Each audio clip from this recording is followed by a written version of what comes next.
नमस्कार, आप सभी का स्वागत है भारत 24 पर। मैं हूं आपके साथ पूर्णिमा मिश्रा। शाम के 6 बज चुके हैं और वक्त है दहाड़ का। बिहार विधानसभा चुनावों के पहले चरण के लिए नामांकन का आखिरी दिन है शुक्रवार, लेकिन महागठबंधन के अंदर का घमासान थमा नहीं है। सीटों को लेकर जो कलह पहले दिन से दिखाई दे रही थी, वो नामांकन के आखिरी पड़ाव पर पहुंचने के बाद भी क्लियर है नहीं। मतलब जो गठबंधन खुद को बिहार चुनाव का सरदार बता रहा था, वो बीच मझदार में अपने कार्यकर्ताओं और समर्थकों को झुला रहा है। ना तो ये बता रहा है कि हम साथ हैं और ना ही ये बता रहे हैं कि हम एक दूसरे के खिलाफ हैं। हालात ये है कि अब तक महागठबंधन का सीट शेयरिंग का फॉर्मूला क्या है वो फाइनल नहीं है, जबकि एनडीए की तस्वीर क्लियर है। सीटों के बंटवारे से लेकर उम्मीदवारों के ऐलान तक में एनडीए बाजी मारकर सबसे आगे निकल चुकी है, लेकिन महागठबंधन में बगैर सीट बंटवारे के उम्मीदवारों को सिंबल बांटे जा रहे हैं। ऐसे में सवाल है कि क्या ये कह देने से कि सब कुछ ठीक है, महागठबंधन इंटैक्ट है, क्या ठीक हो जाएगा, या फिर उसको दिखाने के लिए कुछ किया जाएगा, जो महागठबंधन में होता हुआ दिखाई नहीं देता है।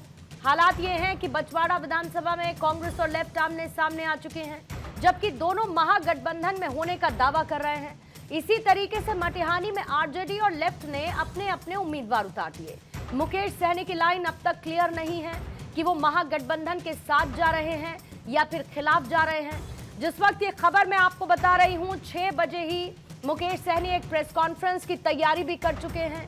क्या होगा मुकेश सहनी का अगला कदम, ये भी देखना होगा। कई बार प्रेस कॉन्फ्रेंसेस की उनकी चर्चा हुई। आखिर मुकेश सहनी ने अभी तक चुप्पी क्यों नहीं तोड़ी है? सवाल ये उठता है कि क्या समझौता हुआ है या फिर कोई और रास्ता निकाला गया है।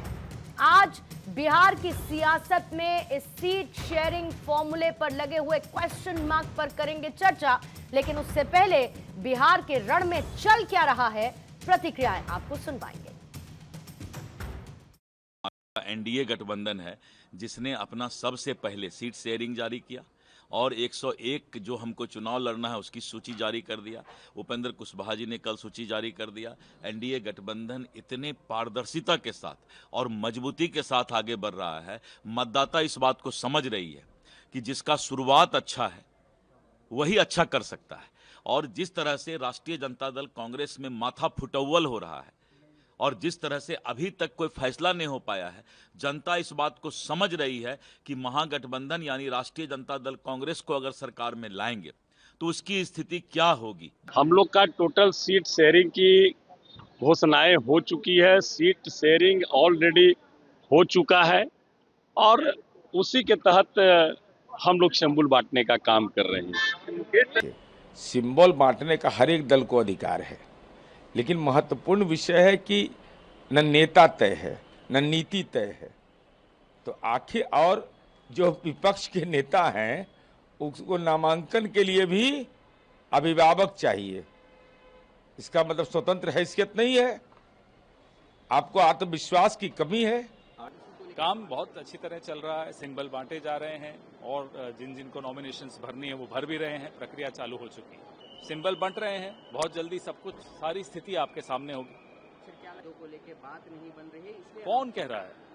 जो वो लोग कह रहे हैं जो अब कुछ हफ्तों बाद विपक्ष में बैठने वाले हैं, कहने दीजिए उनको, उनकी बौखलाहट है। तो आइए दहाड़ की चर्चा शुरू करने से पहले उन सवालों को आपके सामने रखती हूं जिसके इर्द गिर्द रहेगी आज दहाड़ की चर्चा। पहला सवाल यही, एनडीए में तूफान थमा, महागठबंधन में कलेश मचा, एक एक सीट पर दंगल, महागठबंधन में क्यों है टेंशन? सीटों की मारामारी तेजस्वी राहुल में नहीं बनी, महागठबंधन में टूट फूट क्या नहीं है ऑल सेट? राहुल तेजस्वी सहनी किसके बीच है ठनी?